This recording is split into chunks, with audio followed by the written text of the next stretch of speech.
आज 78तम स्वाधीनता दिवस ओडावासी को प्रथम भारतीय जनता पार्टी ओडिशा तरफ समस्त को शुभेच्छा जनइबी धन्यवाद देवी अभिनंदन जनइबी एभली एक अवसर आम कष्टलब्ध स्वाधीनता दिवस आज पालन करचु आम एकता अखंडता आम संस्कृति परंपरा को बजाय रखापी आम गणतंत्र को आहरी शक्तिशाली करने एवं राजनीतिक व्यवस्था को आहरी शक्तिशाली करने समस्ते आम संकल्प आज नबार दिन एवं आम समस्तंकर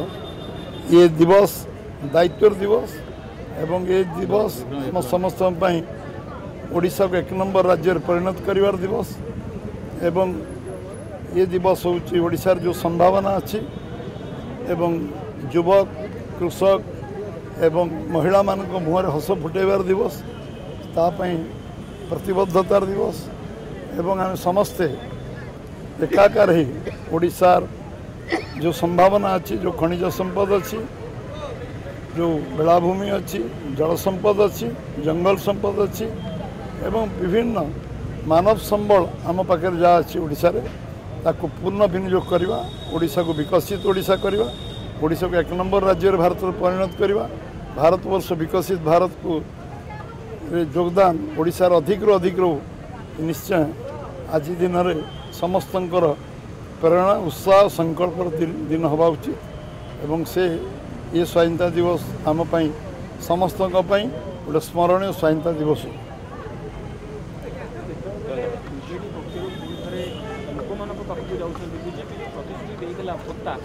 केवल 80 वर्ष ऊर्ध लोक दिज्व से कथा नहीं लोक मान पाक नवीन पट्टनायक आह्वान देते आसंता काली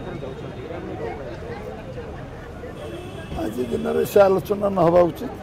स्वाधीनता दिवस समस्त गणतंत्र अधिकार अच्छी समस्ते